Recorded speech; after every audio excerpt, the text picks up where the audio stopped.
¿Quién mató al Papa?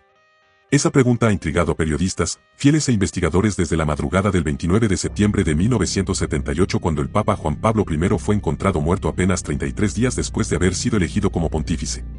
Su muerte repentina, a los 65 años, conmocionó al mundo y rápidamente dio lugar a especulaciones y numerosas teorías de conspiración que buscaban explicar el fallecimiento inesperado. La versión oficial difundida por el Vaticano indicó que Juan Pablo I habría sufrido un infarto durante la noche y que fue encontrado sin vida en su cama a la mañana siguiente por su secretario personal. No se realizó autopsia, debido a objeciones de la familia o del derecho canónico. Después del comunicado oficial del Vaticano, comenzaron a surgir hechos contradictorios. Familiares de Juan Pablo I, incluido su hermano y su sobrina, declararon que él no murió en la cama, como afirmaba el comunicado vaticano, sino en su escritorio, mientras revisaba documentos confidenciales. También afirmaron que el testamento del Papa desapareció misteriosamente tras su muerte.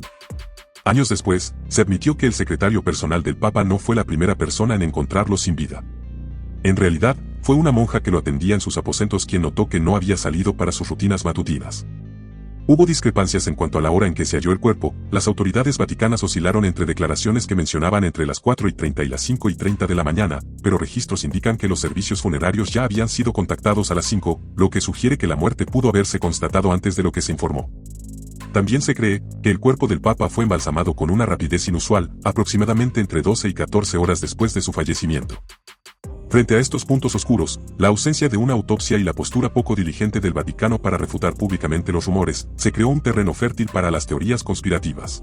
La falta de explicaciones médicas detalladas y la inexistencia de una autopsia provocaron la proliferación de hipótesis sobre alguna sustancia letal administrada en secreto.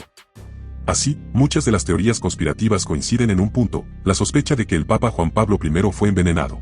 Se han publicado varios libros que especulan sobre los posibles motivos que habrían llevado a ciertas personas a querer eliminar al Papa. Una teoría sugiere que la CIA podría haber estado detrás de la muerte de Juan Pablo I, debido a que él planeaba contradecir los intereses de los Estados Unidos y su implicación en las dictaduras de América Latina. Otra teoría apunta a las tensiones internas dentro de la Iglesia, ya que Papa Juan Pablo I habría incomodado a sectores conservadores, con posibles reformas progresistas que pretendía implementar, así como una profunda reforma administrativa, que implicaba la remoción de figuras envueltas en escándalos o de conducta cuestionable.